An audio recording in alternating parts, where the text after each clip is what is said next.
साहब जी, मेरे सभी भाइयों बहनों बेटा बेटी माता पिता को भक्तमती की सत साहेब जी।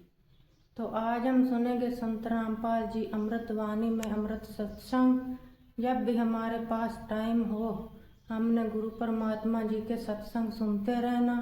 चलते फिरते उठते बैठते गुरु जी के सत्संग जरूर सुनने हैं। हमने अपने मंत्र जाप करते करते साथ में गुरु परमात्मा जी के सत्संग भी सुनने हैं।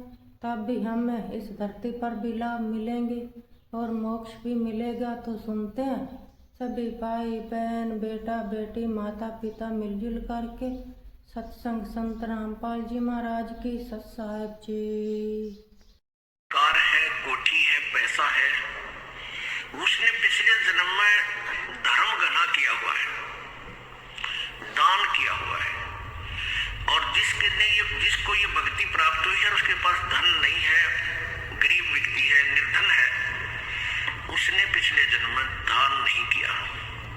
केवल दान का डिफरेंस है, ये कोई बड़ी बात नहीं बताई परमात्मा ने। लेकिन अब अपनी सारे ज्ञान न समझ के प्रॉपरली दान भी करे और नाम भी श्रवण करे। इस बात ने याद रखे कि पार होने तो उद्देश्य है अपना, सतलोक चलने का उद्देश्य तो है ही है। किसी कारण से पैर फिसल भी जावे और ना जाने पाओगे तो कम से कम नेक्स्ट जन्म हो भी गया आपके, जब तक ये फिर सतयुग कलयुग आएगा तब तक कम से कम रोटी की समस्या तो हल हो ही पाओगी आप।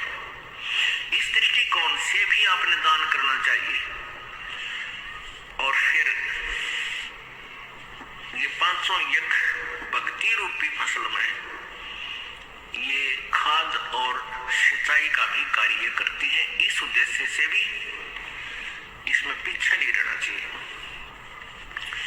अब दान की क्या व्यवस्था है। जैसे एक व्यक्ति के पास 2 करोड़ रुपए है और उसने 20,000 दान कर दिए, बहुत अच्छा दान है, कमाल कर दिया। और एक व्यक्ति के पास 2,000 रुपए है और उसने 500 दान कर दिए, ये उस 20,000 वाले से ज्यादा दान है उसका।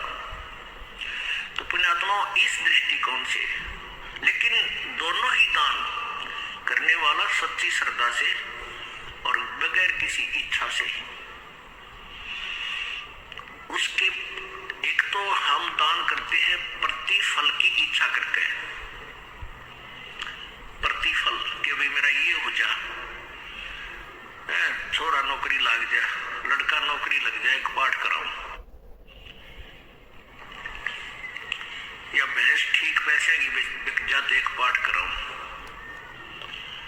और भी कई चीज होती है, उसके 100 रुपये दर देता हूं, ऐसा काम हो जाए। ये तो आपका यही बराबर हो जाएगा। जो ऐसे आपने जो डिमांड कर ली बालक से, वो दान कर दिया, काम आपका होगा, लेकिन वो दान यही पैरेलल हो गया आपका, इसका आगे कोई बेनिफिट नहीं। और एक दान होता है नी इच्छा, बगैर किसी मनोकामना के पूर्णा के जो दान किया जाता है, वो दोनों फल देता है आपको। यहाँ की सुख जो भी आवश्यकता होगी आपको, वो अवश्य प्रभु देगा और उसका पुण्य आपको सत्य यानी आगे चलने वाली कमाई में भी आपको मिलेगा। परमात्मा कहते हैं राम रटत दारिद्र भला, चाहे टूटी घर की छान, और ये सुंदर महल किस काम के जहां भक्ति नहीं भगवान। तो पुण्यात्मा प्रसंग चल रहा है कि परमात्मा के दरबार में बहुत ही पुण्यकर्मी प्राणी आते हैं। वैसे थे परमेश्वर की चाह में, प्रभु की चाह में बहुत भोली आत्माएं, कोई तीर्थों पर जा रही है, कोई संतों के पास लाखों और करोड़ों की संख्या में एकत्रित हो चुके हैं। उनके विषय में परमात्मा कहते हैं कि देखा देखी गुरु शिष्य बन के किया ना तथा विचारा। देखा देखी कैसे जाते हैं, जैसे एक पंथ के जो बहुत बड़ा पंथ है वर्तमान में, बहुत बड़े ज्यादा अनुयायी है उसके, तो उनकी अधिक अनुयायी होने का कारण क्या था बार एक शहर में रोहतक में सत्संग हो रहा था पुलिस लाइन में। उन्हीं उस बहुत बड़े जनसमूह जहाँ लाखों करोड़ों की संख्या में भोली आत्मा इस काल के दूता में फंसी बैठी है, उनका सत्संग हो रहा था रोहतक पुलिस लाइन में। कोई भगत करा रहा था, संडे रविवार का दिन था और हम भी वहां चले जाते थे। भगत रहता था हमारा पुलिस लाइन में, वहां पर परमात्मा का भक्त। हम वहां गए तो देखा वहां सत्संग हो रहा। हमने इस दृष्टिकोण से सुना, वहां साथी था उनका मकान, उन्हीं के आंगन में बैठकर तो वो क्या कह रहे थे कि आज कर्नल साहब आएंगे, प्रवचन करेंगे, बार बार ये रह रह कर कह रहे थे। और आसपास उन्होंने यही कह रहा था कि कर्नल साहब आएंगे और आज के प्रवचन करता वो होंगे।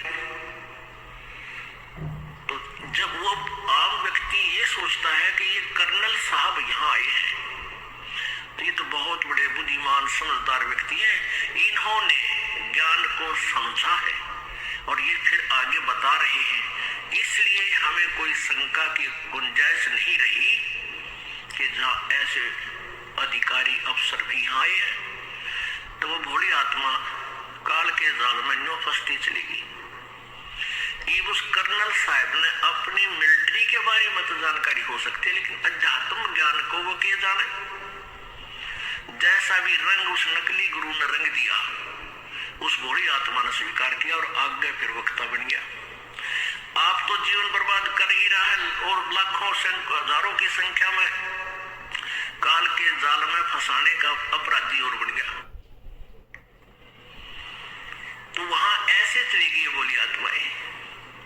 जैसे दास पहले साला सर जाया करता, चूरू जिला राजस्थान के अंदर एक हनुमान जी का मंदिर है, आसपास क्षेत्र में वो बहुत वेल नोन है। ये दास हनुमान जी का पुजारी था, बहुत अच्छा, क्योंकि श्रद्धालु ही होता है, उसका ब्लाइंड फेथ होता है। और जो इन लाखों करोड़ों की संख्या में कृत जो भक्तजन है, श्रद्धालु है उन नकली संतों के पास, वो वास्तव में श्रद्धालु है। वो बिल्कुल कोई ऑब्जेक्शन ही नहीं करते अपने दिमाग में, गुरुजी क्या बता रहे हैं वो सुनते रहते।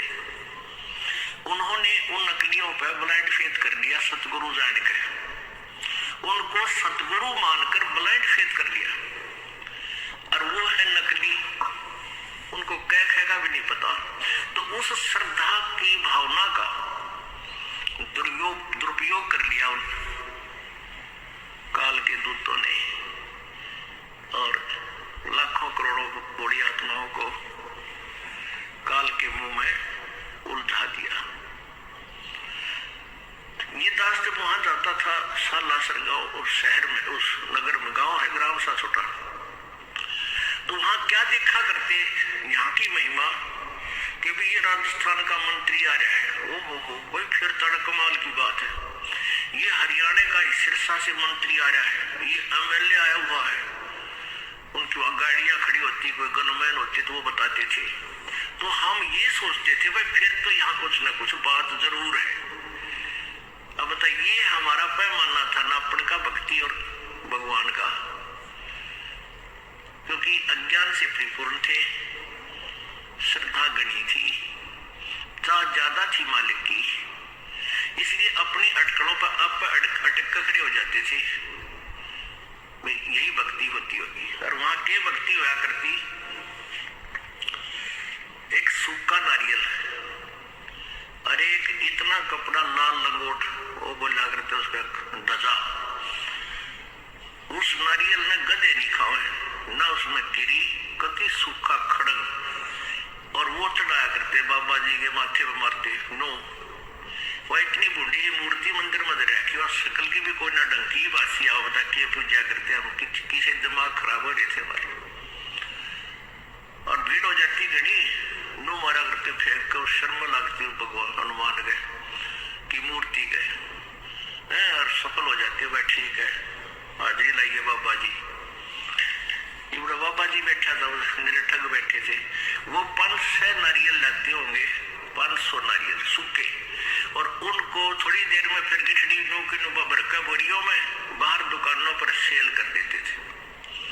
वहां मान ले 10 रुपए का हमें मिलता था तो वो 5 में उल्टे दे देते थे उनको वापस।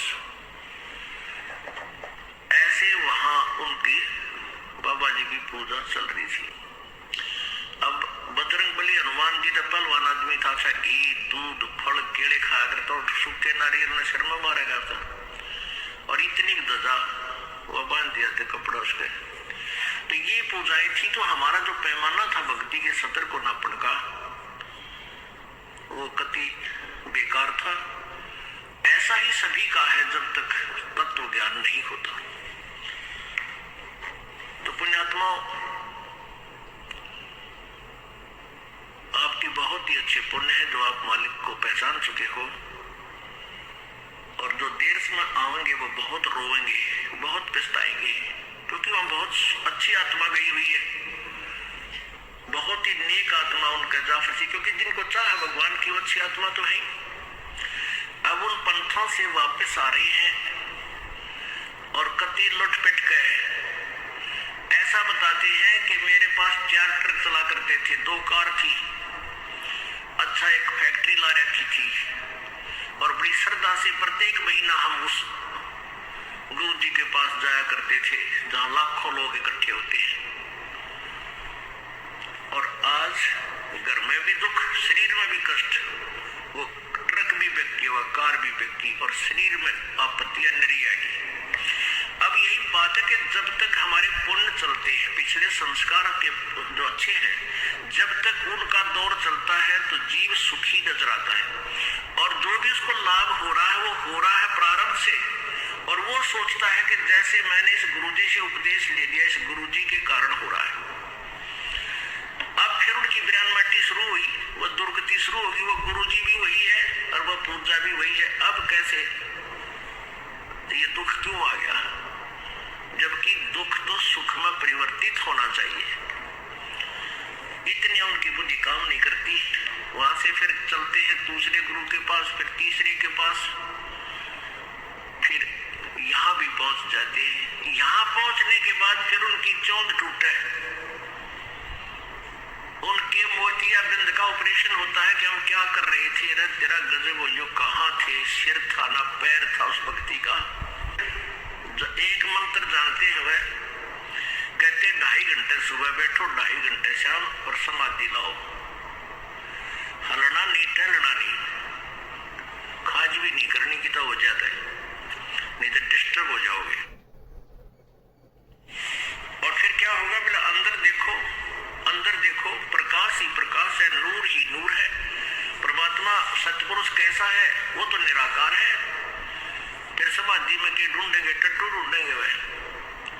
जब समाधि लगा रहे हैं परमात्मा को देखने के लिए तो लगाते होंगे, जो भी क्रिया करे प्रभु के लिए करे, और प्रभु निराकार है तो फिर क्यों डरे ढो रहे हो? पुण्यात्माओं, इस दास के ऊपर परमात्मा की कृपा बहुत घनी होगी और वो होगी आप जी के लिए। क्योंकि पहले तो दास ने उपदेश लिया, अपनी भक्ति करता था। सन 1988 में उपदेश प्राप्त हुआ था मुद्दास को। 1994 तक 6-7 वर्ष ये दास अपनी भक्ति भी करता था, अपनी रोजी रोटी का धंधा भी करता था। कोई ये स्वप्न में भी नहीं था कि इतने निर्मल भगवान की और ऐसे उत्तम ज्ञान की चर्चा इस दास ने करनी पड़ेगी। करने का आदेश हो गया। तो यदि ये आदेश ना होता तो आप ये दास अपनी भक्ति करता रहता, कभी स्वप्न में भी नाम नहीं, गुरु नहीं बनता। क्योंकि गुरु बनना तो अपना नाश कराना है, सारे सबका भार अपने सिर पे रखना होता है। और जब आदेश हो जाता है परमेश्वर का, गुरुजी का, जो गुरुजी कनेक्टेड है परमात्मा से, उनकी परंपरा होती है उस नियम से चलते हुए, तो फिर वो गुरु दोषी नहीं रहता। क्योंकि जैसे एक एसएस बोर्ड होता है, एसएस बोर्ड का एक चेयरमैन होता है, वो गवर्नमेंट के द्वारा नियुक्त किया जाता है, अपॉइंट किया जाता है, उसको अधिकार दिया जाता है आप ऐसी जो टर्म एंड कंडीशन पूरी करते हैं जो कैंडिडेट, उनको इस पोस्ट के लिए आप उनकी अपॉइंटमेंट कर सकते हैं। तो वो 4 लाइन लिख देता है, you are hereby appointed for the post of such and such, your pay and salary will be such and such, और नीचे अपने साइन कर देता है। पेन भी सरकार का, इंक भी सरकार की, टेबल मेज कागज भी सरकार का, और साइन वो करता है। तो उसके द्वारा किए गए साइन से उस बच्चे को नौकरी मिल जाती है, कैंडिडेट को, और सरकार उसको तनख्वाह भी देती है, सारा भत्ता भी देती है, और उसको पेंशन भी देती है। उस चेयरमैन ने अपने जेब से 54 भी देनी पड़ती उस कैंडिडेट को। तो ऐसे सारा भार उस सरकार ने उठा लिया, केवल उसके साइन होते हैं। ऐसे ही इस दास को जब अपॉइंट कर दिया गया, नॉमिनेट कर दिया गया उपदेश देने के लिए पूज्य गुरुदेव जी द्वारा, तो वो सच्ची सरकार, वो परम अक्षर ब्रह्म कबीर देव जी उन सभी आत्माओं को जिसको ये दास उपदेश दे देता है, जिसकी अपॉइंटमेंट कर देता है, उसको सारा सुख वो परमेश्वर कबीर जी, वो सच्ची सरकार देती है। दास की तरफ से कुछ नहीं जाता। और यदि मुझे ये आदेश ना होता और मैं फिर गुरु चेले बनाता, ठीक है, अपनी कमाई से 100, 200, 1000, 2000 को थोड़ा बहुत लाभ दे सकता था, लेकिन वो चेले भी नरक में और मैं भी नरक में जाता। अब परमात्मा के तत्व ज्ञान से मैं पता हुआ कि सबसे बड़ा शत्रु इस प्राणी का गुरुपद है, कि उसमें अहम आता है। अपन कर्मी प्राणी ही इस पद को प्राप्त करते हैं, गुरुपद को। जैसे ये गुरुलोक बने हुए हैं, जैसे राधा स्वामी पंथ जहां से प्रारंभ हुआ है, वो है श्री परम धनी हजूर श्री शिवदयाल जी महाराज, आगरा पन्ना गली आगरा वाले, वहां से राधा स्वामी पंथ चला है। और वो पुण्यकर्मी प्राणी थे, पिछले जन्म के बहुत अच्छे संस्कारी प्राणी थे, जिस कारण से उनको ये चाह थी प्रभु की। उन्होंने कोई गुरु नहीं बनाया, शिवदयाल जी महाराज ने कोई गुरु नहीं बनाया, निगुरे थे। फिर उन्होंने ऐसे ही ग्रंथों को पढ़ा, किसी संत का अनुभव पढ़ा, कहीं सी ईंट कहीं का रोड़ा, कबीर जी का एक शब्द उन्होंने पढ़ा, करने नो दीदार महल में प्यारा है, और दी की गांठ लेकर पंसारी बन गए। एक करने नो दीदार महल में प्यारा है, इस शब्द को लेकर के उन्होंने सतलोक ले जाने का ठेका ले लिया, और उन्होंने उनको सतलोक के बारे में कह का भी पता नहीं था। श्री शिवदयाल जी महाराज जो आदि इस राधा स्वामी पंथ के प्रवर्तक है। अपने आत्माओं, यह बात आपके सबके खटकेगी, देव भूत लाग रहा के लकी मारने, ये उसे है सारे जो शिवदयाल भी भूत बना था। अब दिखाऊंगा आपको, ये शिवदयाल जी भी भूत प्रेत बने, क्योंकि साधना गलत होने से फिर ये ऐसे ही दुर्गति को प्राप्त हो जाते हैं। अपने आत्माओं, ये जो प्रसंग आ जाता है कि श्री शिवदयाल जी को भी ज्ञान नहीं था, बिल्कुल नहीं था, सतलोक का बिल्कुल ज्ञान नहीं था, ना उनके पास कोई भक्ति थी, ना उनके पास मंत्र थे। इस दास को कोई शौक नहीं है किसी की आलोचना करने का, लेकिन ये दास एक टीचर बना दिया परमात्मा ने, आध्यात्मिक शिक्षक टीचर।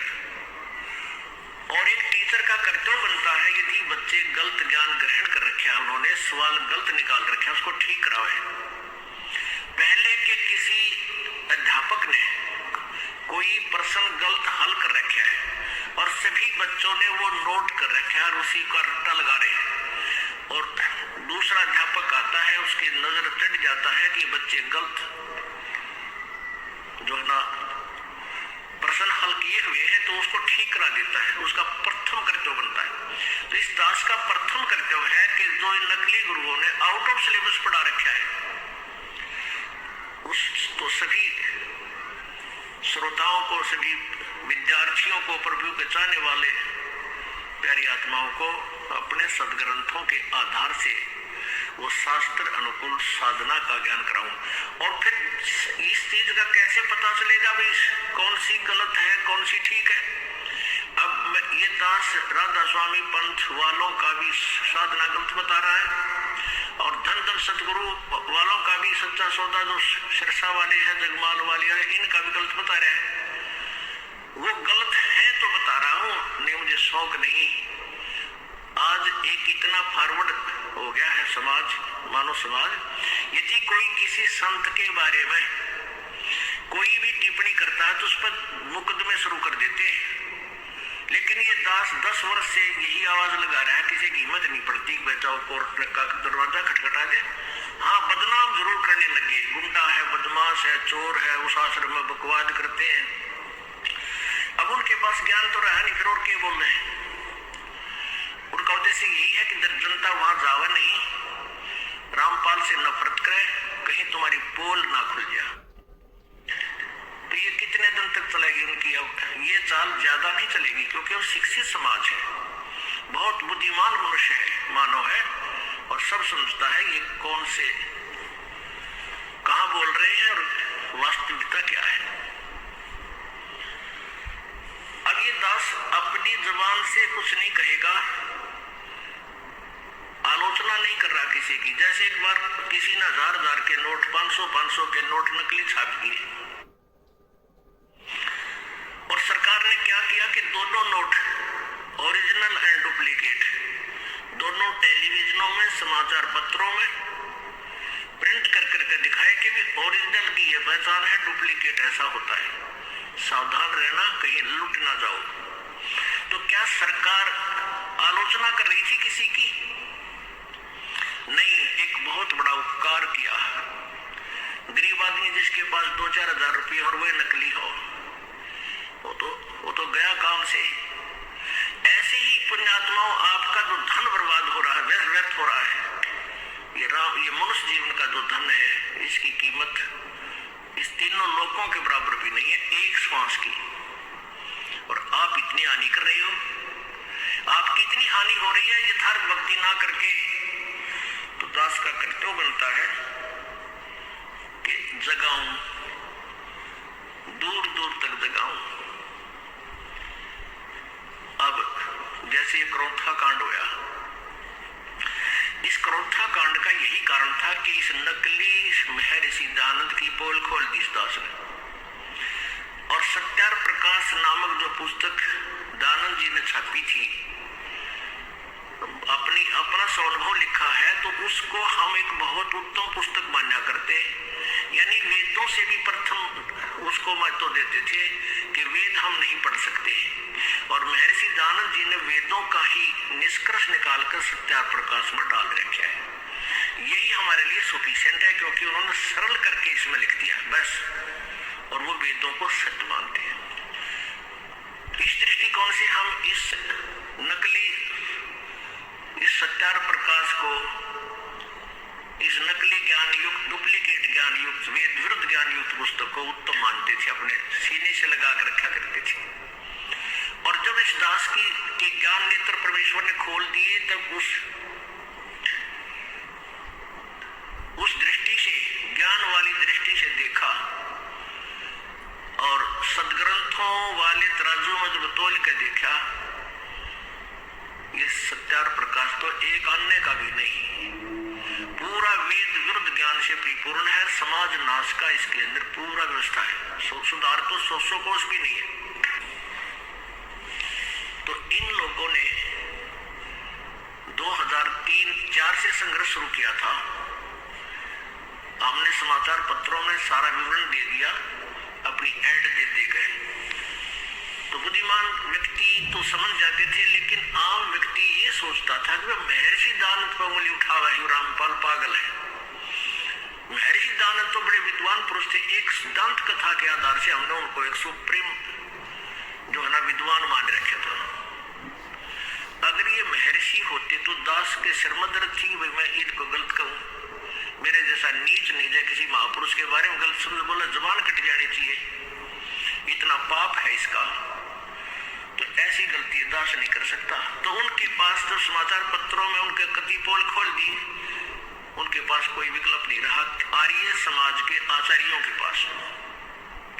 तो उन्होंने अपने अनुयायियों को भ्रमित करना शुरू कर दिया कि रामपाल गंदा है, महर्षि जी की जो है ना मिथ्या आलोचना करता है, और फिर उस आश्रम में ऐसा होता है, गंदे लोग रहते हैं, वहाँ ऐसी लड़कियां रखते हैं, फलान करते हैं। मतलब वो बकवाद घट दी जो किधर देखी जाना सुनी जा, ऐसी बकवाद समाचार पत्रों में भी छपवा दी दुष्ट आत्माओं ने, लेकिन साच को आंच नहीं होती। अब वो कोर्ट तक नहीं जा सके कि ज्ञान के ऊपर कोई उंगली उठा दे। अगर उनको गलत लगता था मैदान में आते, न्यायालय में जाते, अगर उनको जरा सा भी कोई पॉइंट मिल जाता तो तुरंत जाते हो, लेकिन हवा दाल ना गली तो ऐसे बकवाद शुरू कर दी। ऐसे ही सभी संतों के बारे में दास ने 10 वर्ष से कंटिन्यूस करता आ रहा है कि तुम्हारा ज्ञान गलत है, तुम्हारी भक्ति साधना गलत है, तुम शास्त्र विरुद्ध साधना बता रहे हो। और इस परमेश्वर के सार संदेश में एक विशेष सब्जेक्ट, एक विशेष अध्याय बना रखा है जिसमें सबकी कति पृष्ठ वाइज लिख रखा है कि ऐसे ऐसे आपके उस पुस्तक पे ऐसा लिखा, उस पे ऐसा लिखा, जो कति वेद विरुद्ध, संत मते के विरुद्ध है। कोई नहीं बोलता, ज्ञान पे नहीं बोलता, और बकवादी कितनी कर लो वो बात अलग है।